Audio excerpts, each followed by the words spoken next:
Olá para você ligado ao Rádio Câmara de Sete Lagoas, também acompanhando a nossa programação pela TV Câmara, canal 11.2 digital. Estamos com mais um Em Pauta no ar para você e hoje eu recebo o secretário adjunto de Atenção à Saúde em Sete Lagoas, Alber Alípio. Alber, primeiramente prazer em recebê-lo aqui na Rádio Câmara de Sete Lagoas, nosso Em Pauta. Bom dia, Edmilson. Obrigado, agradeço. Sempre estive aqui em alguns momentos, né? Nesses últimos 5 a 6 anos, falando um pouco sobre saúde, falando um pouco sobre as doenças epidemiológicas, falamos muito, né, no passado sobre a pandemia, estive aqui várias vezes, porque eu acho que a rádio é um espaço fundamental para que a gente possa, né, orientar a população. A gente tem aí uma cidade de aproximadamente mais de 230 mil habitantes. Então a gente sabe que as redes sociais que a secretaria tem, que a prefeitura tem, muitas vezes não chega para todo mundo. Então é importante a gente ter esses espaços na rádio. Agradeço, né?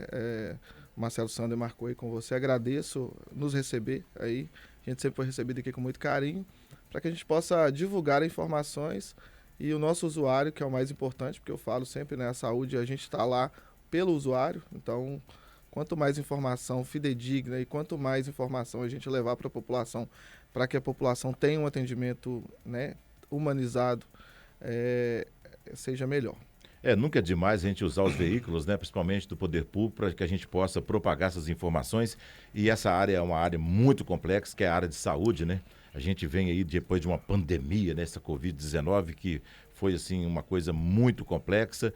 E agora a gente está aí, vamos tirar o dia hoje, Alber, para a gente conversar um pouco sobre Zika, chikungunya e também o mosquito da dengue. Né? Então a gente precisa bater muito nesse foco, principalmente agora com essa onda de calor, com chuvas, e propaga demais esse mosquito. E eu gostaria que você falasse um pouco como é que está a situação dessa incidência, né, dessa doença na cidade. Como é que está a Secretaria de Saúde recebendo como essas informações? Na verdade, nós sempre tivemos, né, a saúde ela sempre teve um setor de epidemiologia, né, que é um setor assim, que até antes da pandemia não era tão conhecido. Na verdade, eu falo que a pandemia ela trouxe alguns cenários para a gente e mostrou para alguns gestores, inclusive, a importância do setor de epidemiologia. Eu falo que eu trabalho na gestão já há aproximadamente 11 anos, né, no totalidade entre cidades de Ribeirão das Neves, entre Contagem e Sete Lagoas. Então eu falo que a epidemiologia para mim sempre foi algo muito importante, mas na pandemia a gente conseguiu que os governantes também, aí eu estou falando a nível federal, estadual, né, e também municipal, mostrar um pouco, né, desse setor de epidemiologia. Inclusive já quero parabenizar, nós temos uma coordenadora, né, que é a Maria Tereza, que é uma enfermeira também. Ela, quando eu estava na coordenação da atenção básica, ela era a minha referência técnica na época e hoje ela está como coordenadora de epidemiologia, vem fazendo um trabalho aí no último ano e nos últimos anos, né, já tem aproximadamente 3 anos que ela está nessa coordenação de epidemiologia. E eu falo que a dengue foi lá e começou lá em 86, né, foi os primeiros casos que foram acontecendo no Brasil. E ela vem evoluindo, né? Como qualquer doença, principalmente relacionada a vírus, ela vem com as suas evoluções, mudando as características, mutações, né? Tipos de vírus, né? E eu falo que, assim, eu não trabalhava na gestão na época, mas em 2013 eu trabalhava no PA, da Chácara do Paiva ali, quando eu tinha aquele PA, como enfermeiro, e foi o pior ano de epidemia relacionado à dengue. Eram muitos casos mesmo, eu falo que assim, e a dengue, nos estudos que fazemos, né, no dia a dia, sempre fala, né, um ano é mais tranquilo, outro ano é mais pesado, mas nesses últimos anos, realmente foi 2013, foi aquele marco que realmente foi muito pesado mesmo. A infestação, eu falo que né? assim, a epidemiologia trabalhou muito, mas a assistência do dia a dia trabalhou muito. Eu lembro de cadeiras, a gente tem que arrumar cadeiras para colocar, né, nos espaços para que os pacientes tenham hidratação. E a gente vem acompanhando, né, dia após dia, ano após ano, cada ano vem com algumas alterações. Tem anos, né, que a gente fala muito, né, porque na verdade existe um estudo no ano anterior, totalmente, que é do nosso Lira, né, que ele indica o nível de infestação. Né? Então nós temos hoje também o Adriano, que é o coordenador hoje da dengue. Ele já está também nesse cargo há muitos anos, então um rapaz também que tem muita experiência, que faz parte daqueles mutirões, faz parte, né, da coordenação dos agentes de endemias, que são aquelas pessoas que visitam as casas, que fazem todo esse controle. Vai a campo mesmo, né? Vai a campo, né? Nós passamos por uma situação que foi um processo seletivo, né? O governo federal, vendo a importância tanto dos agentes de endemias como dos agentes comunitários, ele estabeleceu um piso, né, nacional de salário. Então, hoje, os nossos agentes de endemias, eles ganham aproximadamente 2 salários mínimos. Né? Então, melhorou um pouco o salário deles para que eles realmente, né, pudessem ficar, mas exigiu também que todas as cidades fizessem processos seletivos. Não mais aquelas contratações, às vezes, por processos internos. Então, hoje, só vem recurso para aquelas pessoas que são realmente do processo seletivo. E então, hoje nós não temos nenhum agente que não seja de processo seletivo. Né? Então, capacidade técnica e tudo mais. Isso ajuda, né? Ajuda num decorrer de tempo, mas naquela mudança, né, na fase, porque a gente tinha agentes com muita experiência, tinha agentes que tinha 8, 9, 10 anos. E não conseguiram entrar no processo seletivo. E alguns, né, a gente sabe que é prova, né? Então, infelizmente, alguns foram Tem a experiência, mudados, né? de campo, mas não tinha não aquela consegue questão. ser aprovado na questão de prova. Né? Isso. Então, o que acontece? Nós tivemos essa transição aí no ano passado. Infelizmente, nós estamos até com um documento que a gente preconizou todas as cidades, porque esse estudo preliminar do Ministério, da quantidade de agentes comunitários, ele é muito defasado. Então, o número de agentes comunitários preconizado pelo Ministério de Sete Lagoas são 140. O município hoje paga 100 a mais. Então, hoje temos 240. Isso, aproximadamente 240. Para atender toda a cidade. Isso, para atender toda a cidade. Eles trabalham a nível de quarteirão, né? Então, Sim. assim, a gente tem as equipes direcionadas, nós temos um número de equipes que são direcionadas nas regiões para que faça todo esse trabalho. E eu falo, né, a dengue, né, como eu já falei, né, ela já é uma doença já antiga. Nós tivemos uma alteração um pouco aí nesses últimos anos de um aumento, porque sempre a dengue era muito aumentada e existia poucos casos de chikungunya. Teve uma época que teve um número aumentado de zika relacionados inclusive às gestantes, que foi feito todo aquele estudo, né, que as crianças estavam crescendo inclusive com microcefalias, né, relacionados especificamente a zika vírus. Mas esses 2 últimos anos a gente teve um aumento muito grande de chikungunya, né? E aí, o que acontece? No ano passado, nós fizemos mutirões por todas as cidades. Por toda a cidade. Na verdade, existe um comitê, né, da dengue.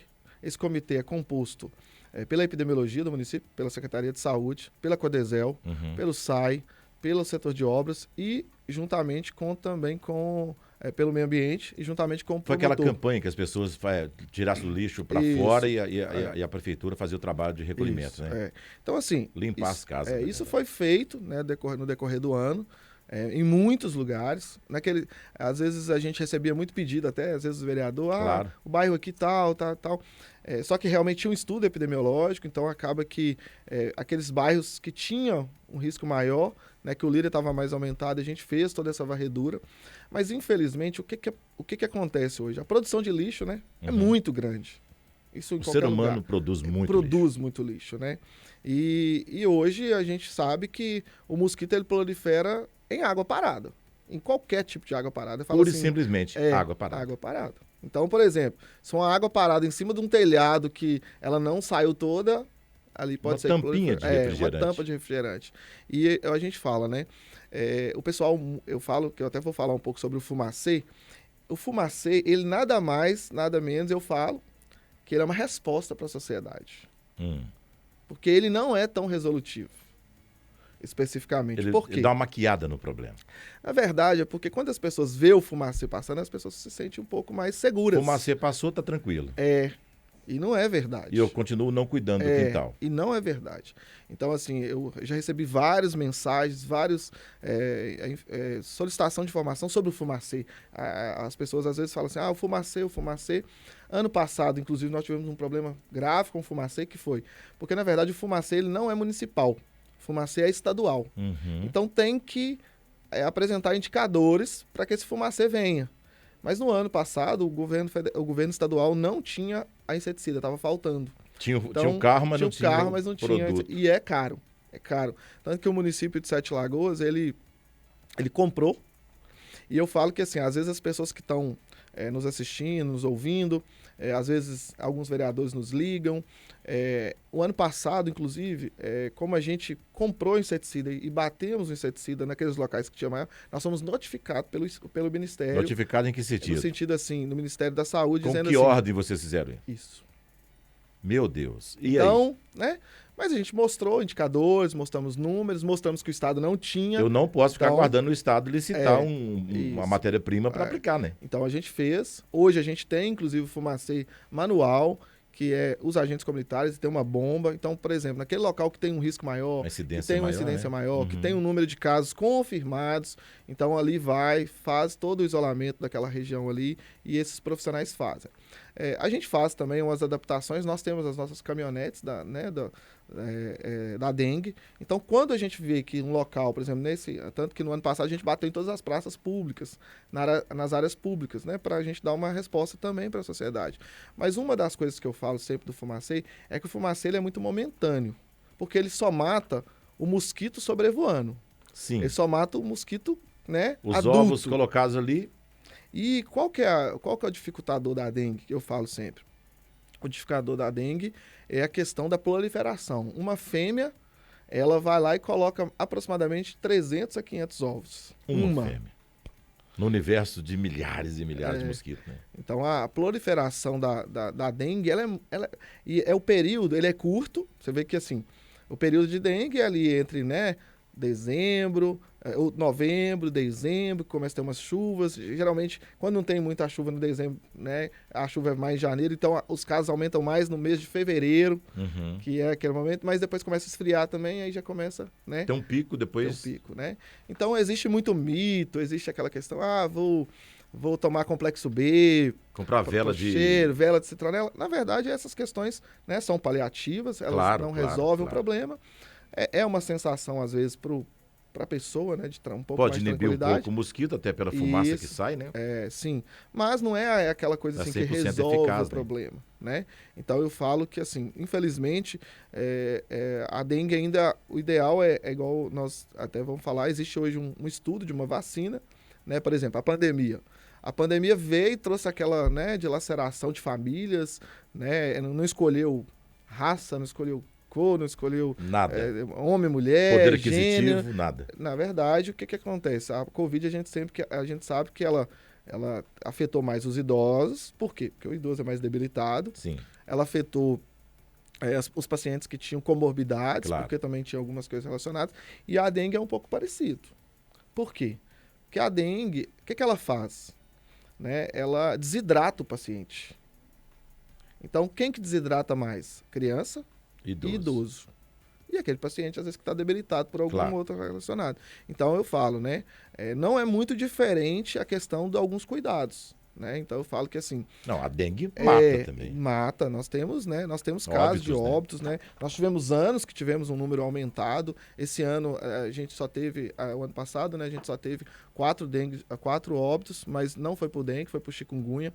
E, na verdade, foram pacientes bem idosos. E, às vezes, eu falo, né? Às vezes, não é o vírus que mata. Ele vai ali, debilita o paciente, e o paciente, às vezes, tem outros... É um gatilho, né? A Covid já foi a mesma coisa. Eu trabalhei os 3 anos especificamente dentro, né, de um hospital, na Unimed, diretamente com Covid, então não foi fácil. E a gente via, né, os pacientes que tinham mais comorbidades, os pacientes que tinham mais dificuldade, e a gente via que às vezes não era especificamente só a Covid que matava. O paciente às vezes tinha um problema cardíaco grave, ele debilitava acelerou o processo. Perguntar para você, Albert, até mesmo para os ouvintes, quem tem essa dúvida, a gente tinha lá, né, o mosquitinho da dengue, pronto, só se falava em dengue, não existia chikungunya e zika.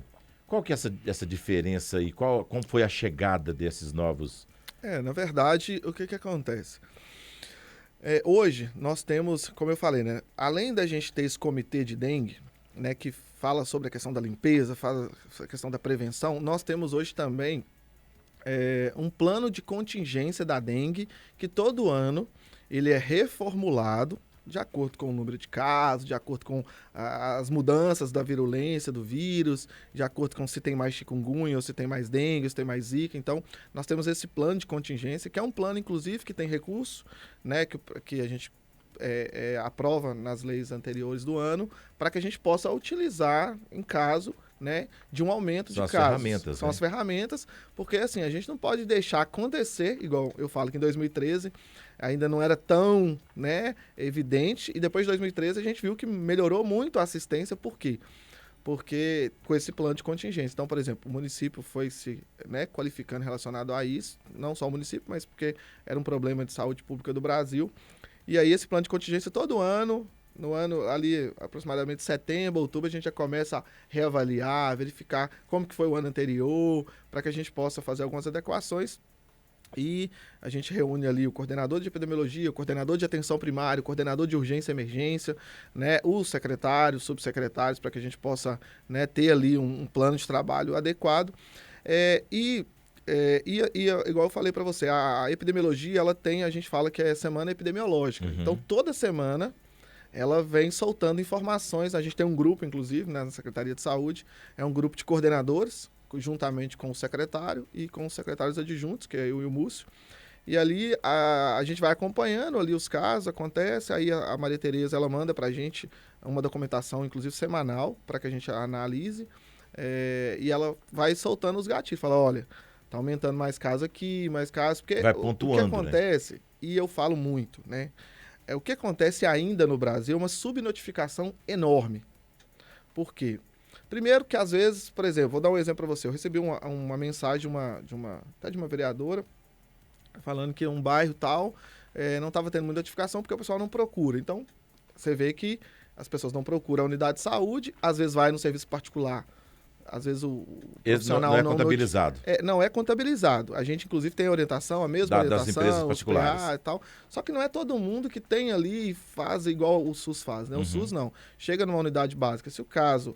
Porque hoje eu falo, né? Antigamente era muito médico, né?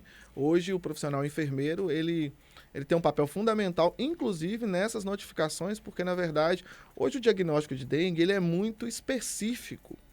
E, na verdade, a gente não faz diagnóstico, mas a gente faz a notificação, porque a notificação não é um diagnóstico, a notificação é a suspeita. Pelos sintomas? Pelos sintomas.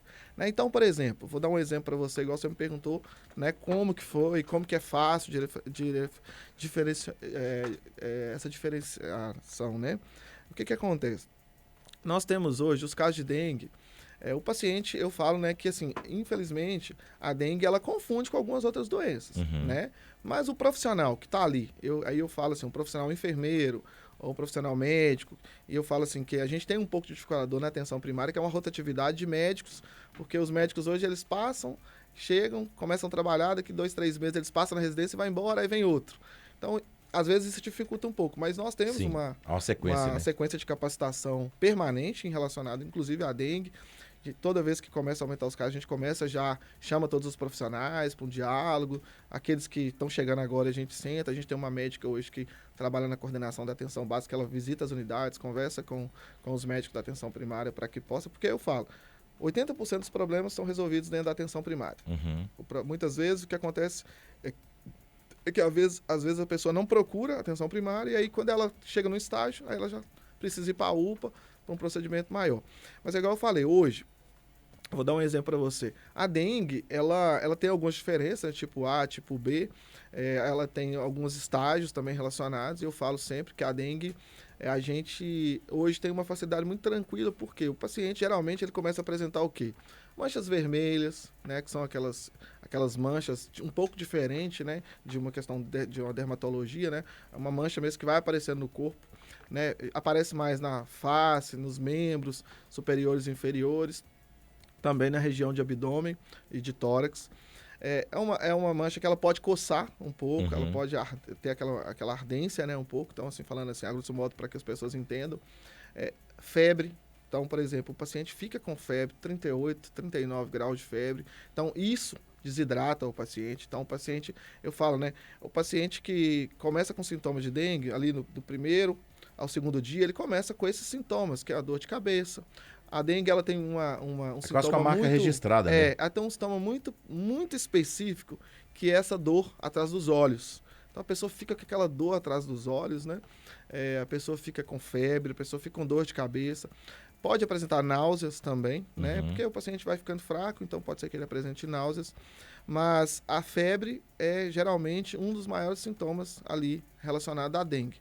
E aí, o que acontece? Muitas vezes, o porquê que às vezes o paciente piora, né? Eu falo sempre.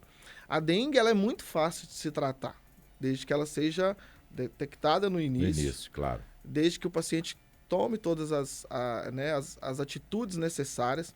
Eu falo que, assim, o paciente que está com dengue, ele tem duas coisas que ele não pode deixar de fazer. É hidratar bastante. Então, assim, por exemplo, o paciente que normal, a gente já tem que beber ali, em média, 2,5 litros de água por dia. Detectado, tem que dobrar isso. Detectado, né? Você precisa, inclusive, eu falo, né? Às vezes as pessoas falam, vou beber 1 litro de uma vez. Não. Não, você tem que hidratar. Que isso, inclusive, às vezes constantemente, né? Então, por exemplo, de 1 em 1 hora, você vai ali, né? Eu gosto muito de citar um exemplo, né? E eu falo que, nem sei se pode, né? Mas eu sempre cito nos lugares, né? A gente tem eu não sei se você lembra do Frank Caldeira, né? Sim, claro, Frank Caldeira, quando ele começou a correr, ele não tinha condições. E o que ele fazia, né? Ele pegava ali e fazia o soro caseiro e colocava um sabor para virar o Gatorade. Saborizado. Para virar um Gatorade. Para que você insira com mais facilidade. Para que você insira com mais facilidade. Tem gente que não tem hábito de tomar água, né? Então, por exemplo, tem gente que não gosta de beber água. Eu sou um. Né? Então, assim, tem que criar uma estratégia. Saborizar, né? Às vezes o pessoal tá usando muito essa saborização aí com a questão do... Para dar uma... Para dar uma melhorada e a pessoa ter vontade. Se hidratar, né? Então é uma forma, né, de hidratar. Eu acho que assim, o caminho é esse, é a hidratação. Porque realmente, se não hidratar, e aí quando a gente fala, né, de idoso e de criança, é monitorar os dados, é monitorar os sintomas, né? Então, por exemplo, assim, a criança que está com dengue, ela vai apresentar, né, essas manchas no corpo. Eu falo que hoje nós temos ali um pré-diagnóstico, que é do enfermeiro ou do médico, né, na própria triagem, que é a prova do laço. A prova do laço, ela é uma forma de diagnosticar essa é nova, dengue. vai. Prova do laço. A prova do laço, nada mais é o seguinte, você vai ali, aperta a região do... A gente usa muito o esfíncter, né, ali do aparelho de pressão, você coloca no braço, aperta ali durante 1 minuto, e aí você vai... monitorar ali batimento. Não é o batimento. A pressão. Não. Você vai verificar a mancha, como que vai ficar as petequias, né? E aí você vai fazer tipo um círculo e vai contar ali, se der 10 acima, essas manchinhas, quer que fosse umas pintinhas mesmo, vermelha, você fala que a prova do laço é positiva. Então isso Entendi. aí, isso todo enfermeiro tem que fazer no atendimento de dengue. Pressionou, subiu as manchas, passou de 10.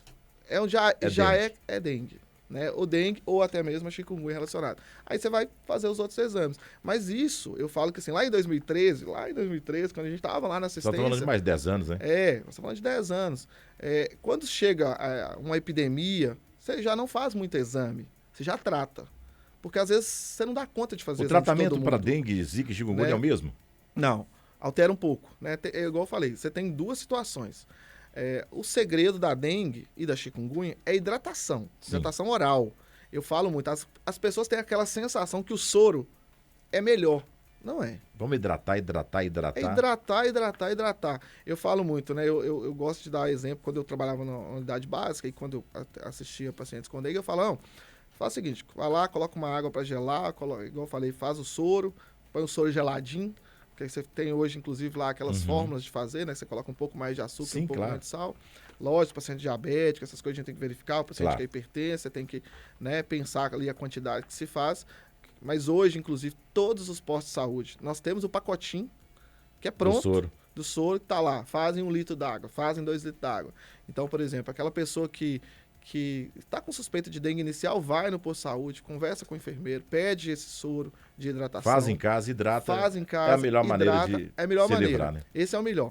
O paciente está com febre, a gente sabe que a febre prostra o paciente, então nós hoje, né? Nós temos hoje protocolos, inclusive pelos enfermeiros relacionados, nós temos as receitas prontas, inclusive nas unidades básicas, que é os analgésicos comum né? Tem um que são- não pode tomar de maneira alguma. Na verdade, o acetil salicílico, né, que é o AS, O famoso AS, AS, aquele não AS, pode. criança, docinho na boca. Esse não é recomendado de O forma AS, alguma. não. De forma alguma. Né? Então, mas nós temos paracetamol, nós temos dipirona, que são medicamentos muito básicos, que tem até botecos que vendem. Tem, sim. Né? Então, R$ 2 um vidrinho hoje isso, de dipirona, né? dipirona, né? Eu trabalhei muitos anos em farmácia, então eu sei Claro, como tá que é. muito barato. Né? Antigamente era a famosa Novalgina, que era até caro, né? Não, Hoje Novalgina você era encontra mais de caro. R$ 2, R$ 3 um vidrinho. Isso, Claro. então, e também nas unidades tem também esses medicamentos, então assim, quando começa a gente já orienta o coordenador, hoje é o Higino, né, que é um enfermeiro também, a gente já orienta, né, para que não deixe faltar esse tipo de material nas unidades, porque eu falo que é o caminho adequado, porque senão, eu falo, se não tratar... Prático e rápido. Se né? não tratar, nós vamos ter uma sobrecarga gigante na Claro. UPA.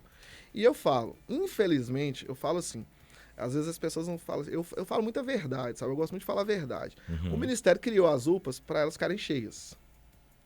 Por quê? O indicador de atendimento da UPA de Sete Lagoas tem que ser 9.000 pacientes por mês. 9.000. Como que eu atendo 9.000 pacientes por mês com a quantidade de médicos que eles padronizam para a UPA? Sim. Então, a conta não vai fechar. A conta não fecha. Não fecha. E quantos tem hoje? Esse 9.000 ultrapassa? Não, nós não ultrapassamos o atendimento de 9.000, não. Às vezes é o que eu falo. Como nós temos hoje o PA do Belo Vale e a UPA, e o PA do Belo Vale não é credenciado pelo Ministério, o PA do Belo Vale atende ali aproximadamente umas 5.000 pessoas e a UPA atende de 8 a 9.000, né, ali. O que acontece muito nas UPAs, né? As pessoas às vezes vão em UPA, porque a UPA você passa no enfermeiro, tria... Já vai ao médico. Vai ao médico. E já às vezes na atenção básica, o médico às vezes você vai atender amanhã. Sim. Não vai ser hoje. E aí, às vezes, a pessoa espera começar a passar mal para ir na UPA. Entendi. Né? Então, nós tínhamos um problema muito grande em Sete Lagoas, que era a falta de médico na atenção básica. Já de uns anos para cá, nós não temos nenhuma unidade que não tem médico. Além de não 24 ter... horas. Não, eu falo atenção básica. Atenção básica. Nós temos as unidades que funcionam de 7 a até 5 da às 17 tarde. horas, né? E nós temos algumas unidades que são as UBS que funcionam até 7 da noite. Sim. Nós temos 5 no total. Uhum. Só que nessa época de dengue, agora elas estão funcionando até às 20 horas. E aí tem algumas outras a mais que eu vou até falar aqui que estão sendo abertas. Então hoje nós não temos falta de médico em nenhuma unidade básica. Uhum. Além de não ter falta, nós temos um médico na Cidade de Deus, que é uma UBS com 3 médicos, nós temos um quarto, que é aquele que atende as demandas espontâneas. No Belo Vale, nós temos um quarto médico. No Luxemburgo, nós temos um quarto médico. No UBS Nossa Senhora das Graças, nós temos um quarto médico. E no Orozimo, nós temos um quarto médico. Então, hoje, todas as UBS têm um quarto médico para atender demanda espontânea, que é esses casos que o paciente chega e precisa de atendimento no dia. É agora, né? Não dá para voltar para casa com uma febre, né? Então, o que acontece? Mas ainda tem aqueles... Eu falo muito, né? Eu sou aquele enfermeiro, eu trabalho muitos anos já em triagem, classificação de risco. Até setembro agora eu estava na Unimed, na classificação também. Eu falo muito, eu oriento muito as mães, porque tem mãe que faz assim, eu vou deixar meu filho chegar com a febre 39, porque ele é atendido mais rápido. Porque já descobriram o protocolo de Manchester, que a febre alta é amarelo ou laranja. Então, é atendido rápido. Né? Então, às vezes, a mãe às vezes deixa a criança ficar um pouco com febre para chegar no atendimento. E eu oriento, não faça isso, porque o risco de uma crise convulsiva é muito alto. E sem falar na questão da desidratação. Então, por exemplo, o ideal é que toda mãe hoje é acompanhada a criança por um pediatra, nós temos um pediatra na rede toda, nós temos um enfermeiro que faz a puericultura, então tem as orientações de quais medicamentos a criança pode usar para febre. Então, o segredo é o quê? É hidratação e analgesia. Esse é o tratamento relacionado mais para a dengue. Né? Aí, o que acontece na dengue? Que nós temos, são sinais de alarmes, que a gente sempre fala. O sinal de alarme da dengue, nós temos 2 sinais que são alarme mesmo. Né? Por exemplo, o paciente está com dengue, está com suspeita de dengue, está com diagnóstico de dengue, ou às vezes tem uma suposição que está com dengue. Está com todos esses sintomas, que é febre, dor de cabeça, dor nos olhos, a pele toda manchada. Ele apresentou dor abdominal forte, é sinal de alarme. Uhum. E se ele apresentou qualquer sangramento, gengival, no nariz, no olho, na boca... mais complexo. É mais complexo. Então, aí o que acontece? Eu falo. Mas, por exemplo, até recebi ontem uma mensagem, eu tô com um paciente aqui que começou o sangramento da gengiva. Aí me mandou o exame dele. Aí na hora que eu abri o exame dele, as plaquetas estão normal, ótimo, tranquilo. Mas é um paciente que precisa ir no médico. O médico tem Sim. que avaliar. Um sangramento não é Um normal. sangramento não é normal. Tem algo de errado. É igual eu falo, acontece muitas vezes. Tem paciente que já toma AS mensalmente, diariamente. Tem aquela coisa, você Então, toma essa, enralece o sangue, então isso, toma de vez em quando. Então, o que acontece? Então, eu falo que, às vezes, o paciente, até por causa do medicamento que ele toma, às vezes não. Então, esse paciente que tiver sangramento ou dor abdominal, esse paciente vai Atenção procurar. especial, claro. Nós tivemos aí, né, no último ano, a questão da chikungunya, que teve um aumento maior. A chikungunya, o que acontece? A dengue, de 2 a 7 dias, o paciente começa a ter uma estabilidade melhor se ele não tiver uma gravidade. Uhum. Se ele hidratar bastante, tomar bastante líquido, tomar os medicamentos, ele fica bem. Já a chikungunya é um pouco pior. Por quê? Porque a chikungunya, a gente fala que nós temos ela, nós temos as fases dela, né? O número de dias é maior. Nós temos os mesmos sintomas que nós temos na dengue, nós temos na chikungunya. Sim. Muitas vezes até não tem essa febre muito alta, mas na chikungunya o que acontece muito, que diferencia muito da dengue? O quadro. Primeira coisa, dores musculares, assim...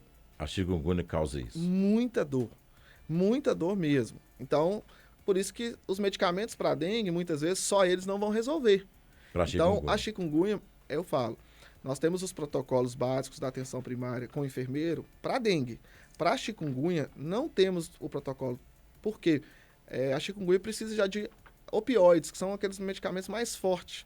E que são medicamentos, às vezes, até controlados. Né? Nós temos o caso da codeína, do Tilex, que são medicamentos mais fortes. Mais fortes, né? Nós temos, inclusive, alguns anti-inflamatórios mais fortes, né? Que são a base de prednisona, que também não é qualquer pessoa que pode usar. Então, esse caso, a chikungunya, o paciente tem sintoma de chikungunya, eu falo, todo paciente tiver Cada sintoma caso de é um caso, né? dengue ou chikungunya, procura as unidades básicas, o primeiro caso.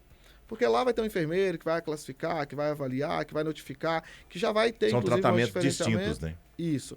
Mas a chikungunya, qual que é o problema dela? Muitas vezes ela fica mais crônica, né? Então ela fica um tempo maior. Tem pacientes, às vezes, que fica 2 meses com essas dores. Ou mais. E tem gente que fala comigo, né? Eu estava até conversando com o Caio, presidente da Câmara. Uhum. Ele falou que ele teve, e aí nós estávamos lá naquela corrida das mulheres, e ele falou assim, até hoje eu tô tendo tá com dores, né? Verdade. Né? Então, eu falo que a chikungunya, ela precisa de um acompanhamento maior, porque ela inflama muito a região das juntas. Então, assim, vai passar por um clínico. Se o clínico entender, ele vai encaminhar para um ortopedista, dependendo da situação, até para um infectologista, né, que ajuda, né, relacionado, ou às vezes, né, para um reumatologista que é mais específico. Identificar o quanto antes, então, né, Albi? O segredo é identificar. Começar o tratamento o mais rápido possível. É entender que nós temos hoje várias unidades básicas para atender o paciente, mas eu falo, não adianta preocupar só com a doença, nós temos que preocupar com, né, a precaução, essa é a preocupação, claro. A limpeza a limpeza. O vizinho tá lá, se você tá no telhado, subiu, tem uma piscina parada, uma caixa d'água aberta, né? São assim, falar, não adianta. E na verdade, tem pessoas às vezes que falam assim, o vizinho até brigou comigo por causa disso. Mas, gente, a gente tem que entender o seguinte. Fica parecendo que tá me chamando a atenção. Às vezes a gente tem que entender o seguinte, a gente tem que pensar o seguinte, o problema pode ser meu, mas às vezes eu falo muito da questão do cigarro, né? Vamos supor que eu fumo. Se eu quiser fumar, eu fumo, vou lá num lugar e tal. Agora, se eu fumo no meio de outras pessoas, eu tô... Fumante passivo, né? Eu tô passando para as outras pessoas ali aquela fumaça, às vezes a pessoa nem quer. Então, a dengue, eu falo, né? Eu uso alguns exemplos. A dengue é assim, a pessoa tem que preocupar com a casa dela, porque às vezes na casa dela não vai ter ninguém, não vai ter nada, mas às vezes do lado tem uma idosa de 90 anos, acamada. E aí a gente tem que pensar nisso, né? Eu gosto muito de sensibilizar as pessoas, dizer assim, ó, às vezes você não tem ninguém, mas do lado da sua casa às vezes tem uma idosa, às vezes você gosta muito dela, inclusive, e talvez de ajudar a cuidar desse ponto, né? E talvez às vezes você vai, visita, ajuda, mas não olha o quintal. Né? Ô Alber, a gente chega na reta final agora, só pra gente fazer um balanço rapidinho aqui. Primeiro, agradecer a sua presença aqui, que agora nessa época do ano é uma época que a gente fortalece um pouco mais, né? A divulgação em cima das pessoas ter esse cuidado aí dentro das residências para que não propague o vírus da dengue, zika e chikungunya. Hoje, em Sete Lagoas, nós temos quantos casos? Então, né, nessa semana hoje, nós estamos hoje com 40, até conversei hoje com a Maria Tereza antes de vir para cá, que é a coordenadora, nós estamos hoje com 849 casos notificados. Né, no total. Então, o que acontece? Nós temos uma região, e aí é muito importante a gente falar da região, até para que as pessoas entendam. Nós estamos com um índice aumentado no Catarina, no São Geraldo, né? Nós estamos com um índice também aumentado. Bairros próximos, né? Bairros próximos. E um dia a pessoa falou para mim assim, Albert, porque geralmente o Boa Vista sempre foi um lugar que tinha muito caso. Muita incidência. Boa Vista e Nossa Senhora das Graças. Aí o pessoal falou, mas por quê? Primeiro, porque são locais que tem muito idoso. Idoso às vezes gosta de ter as plantinhas, gosta às vezes de guardar as coisas. Então eram bairros que tinham um aumento, né, de casos. Hoje a gente percebe que tem outros bairros hoje com mais, né, igual por exemplo o Piedade, o Várzea, é um local que está com um aumento de casos. Então, o que acontece? O número hoje, nós não temos ainda uma semana, eu falo assim, nós ainda não entramos numa epidemia, porque epidemia nós temos que ter 300 casos semanais notificados. Ainda não atingiu. Então não atingiu, mas eu falo, né, talvez até pelas subnotificações, que às vezes as pessoas não vão no posto, ou às vezes vão em alguns lugares que não foram notificados. Então, por exemplo, você chegou numa unidade de saúde, aí até uma orientação para a população, porque a gente tem profissionais, todos os lugares, né?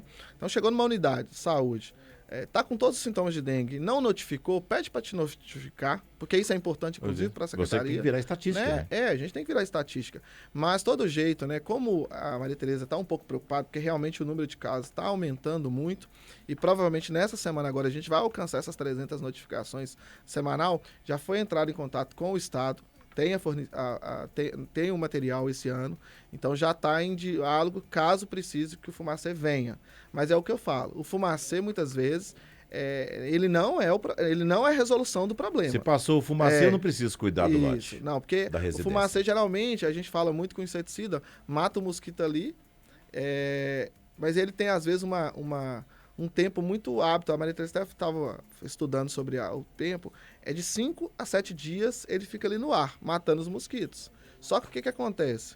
Só que a turma nova que está chegando. Acabou, a turma nova que está chegando. Os ovinhos colocados pela fêmea então, já vão chegar isso. E o Fumacê acabou. E nós temos que, uma coisa que é fundamental a gente falar é que hoje nós já tivemos 4 óbitos pela chikungunya. 4 né? óbitos na cidade. Então, e foram pessoas, né? Eu falo, né? Foram pessoas mais idosas, né? Por quê? Porque, igual eu falo, o número, o risco maior são essas pessoas, né? Por causa da questão da idade mesmo. Às vezes é um paciente que já é acamado, claro. E aí às vezes ele prosta muito e vai para o hospital, e aí ele tem as outras complicações, né? Devido ao gatilho mesmo da própria picada do mosquito, né? Então, a gente tem um número aumentado, não chegamos à epidemia ainda. Mas está a caminho pela incidência, né? É importante dizer que nós fizemos já um plano de ação inicial que né, nós estamos abrindo, né? Até 8 horas da noite, né? Do dia 8 ao dia 12, que é uma primeira análise, depois do dia 12 a gente senta de novo, se precisar, a gente aumenta, né? Porque o que acontece? A maioria das nossas unidades, elas fecham 5 horas da tarde. 17. Então, a UPA, muitas vezes, depois desse horário, ela fica lotada. Né? Então, nós fizemos um plano aí, através da epidemiologia, atenção primária, né, e urgência, de abrir o CDI 2, que é uma unidade ali próximo da UPA, o SF Alvorada, o Centro de Saúde Várzea, que é aquele novo ali, né, da Baixa do Escorrega, o SF São Geraldo, que é um local também que está tendo muito caso, a UBS Luxemburgo, que também é uma região um pouco mais distante, o Belo Vale, que é uma UBS também, a UBS Orozimbo, a UBS Nossa Senhora das Graças e a UBS Cidade de Deus. Essas unidades de 8 a 12, vai até as 20. Até as 20 horas. Então, por exemplo, chegou com sinal de sintoma, e aí só para te dar um exemplo que realmente está ajudando bastante, que é isso aqui, ó. A profissional que é a coordenadora de uma das UBS, ela me mandou dizendo, olha, nós tivemos atendemos, né, de 5 da tarde às 7 da noite. 4 suspeitas de dengue, 8 suspeitas de dengue e 4 suspeitas de chikungunya. Nenhum caso de zika Vamos dizer vírus, assim, depois do expediente. Depois do expediente. Então, assim, para quê? Porque senão, o que acontece? Porque eu falo, né, lá na UPA, você não vai ver uma reclamação de um paciente amarelo, laranja ou vermelho, que são os casos de UPA. A reclamação que às vezes a gente vê... Vai ficar no verde e no aguardando azul. horas e horas e horas. Por quê? Porque, por exemplo, se eu tenho lá 20 pacientes verdes e chega um amarelo, ele passa na frente. Claro. E chega um laranja, ele passa na frente. E fica aquele clima desconfortável, né? Por que fulano chegou agora, né? Então, o que acontece? Então, procura o paciente que tiver com os inícios, vá nas unidades básicas. As unidades do bairro. Procure. Se não estiver tendo atendimento, entre em contato com a ouvidoria, entre em contato com a administração, porque a gente sabe, né? É igual eu falo. Nós Você temos consegue hoje, resolver lá até mais rápido do que a UPA, né? Hoje também, as nossas unidades, inclusive as nossas unidades, o paciente, se precisar de uma hidratação venosa, lá vai ter também. Então, o paciente vai ficar de observação. Às vezes ele imagina que na UPA resolve estar próximo à sua casa. Próximo. Hoje, nós temos uma questão que são os exames. Quando é dengue e o caso é de urgência, a própria unidade básica manda no Pedro Lanza e é feito e sai no dia. Então, às vezes, imediato, né? Às vezes a pessoa vai na UPA porque ela fala assim, eu vou ter o resultado, né? Mas não vai ter o exame tão rápido.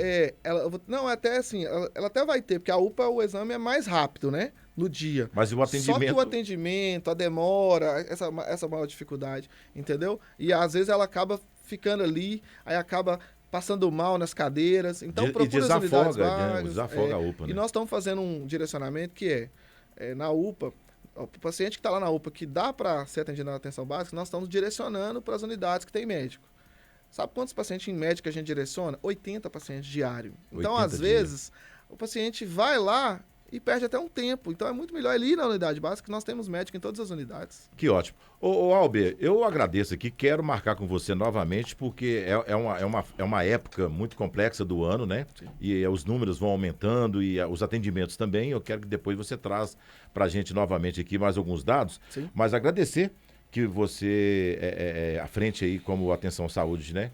E é enfermeiro também, possa usar também o nosso veículo aqui, mandar material, mandar notas para a gente colocar no nosso jornal, para que a gente possa, né, fazer esse trabalho de informar as pessoas junto à população, claro, porque está aumentando e a gente não quer que isso aconteça, né? Não. E a gente tem que fazer essa divulgação pesada. Agradeço, tá? Me coloco à disposição sempre. Vou, inclusive, incluir... eu até tinha falado com o Marcelo que eu não tinha vindo aqui ainda depois que você está aqui, né? Você é um baita jornalista, né? Eu falo que te conheço há mais tempo, né? Que tem muitos anos já de experiência, né? Quero te agradecer. Eu falo que eu lembro de você até de uma televisão antiga que tinha aí. Sim, fazia esporte, fazia um pouco de tudo. Então, de dizer que assim, a Secretaria de Saúde também está aberto a todas as informações necessárias que você precisar, porque a gente percebe que a Câmara hoje ela tem uma rádio muito boa, né? Eu falo porque eu escuto no meu carro, né? Quando eu estou andando de um lado, e muita gente escuta. Né? Então, a gente tem muitos ouvintes aí para que a gente possa levar a ferramenta que você pode utilizá-la mesmo para passar informações. Agradeço a todos os seus ouvintes aí e peço a eles que, né, sigam as orientações adequadas, claro, e façam o nosso papel, porque eu falo que são mudanças de atitude. Depende mais da gente. Muda tudo, né? Isso. Alber, obrigado mais uma vez e com certeza eu vou pegar até o contato seu direto para que você forneça dados para a gente aqui, para a gente divulgar aqui nos nossos boletins. Gente, fizemos mais um Em Pauta com o secretário adjunto de Atenção da Saúde, o Albert Alípio, e a gente continua na programação Rádio Câmara e TV Câmara, canal 11.2 digital.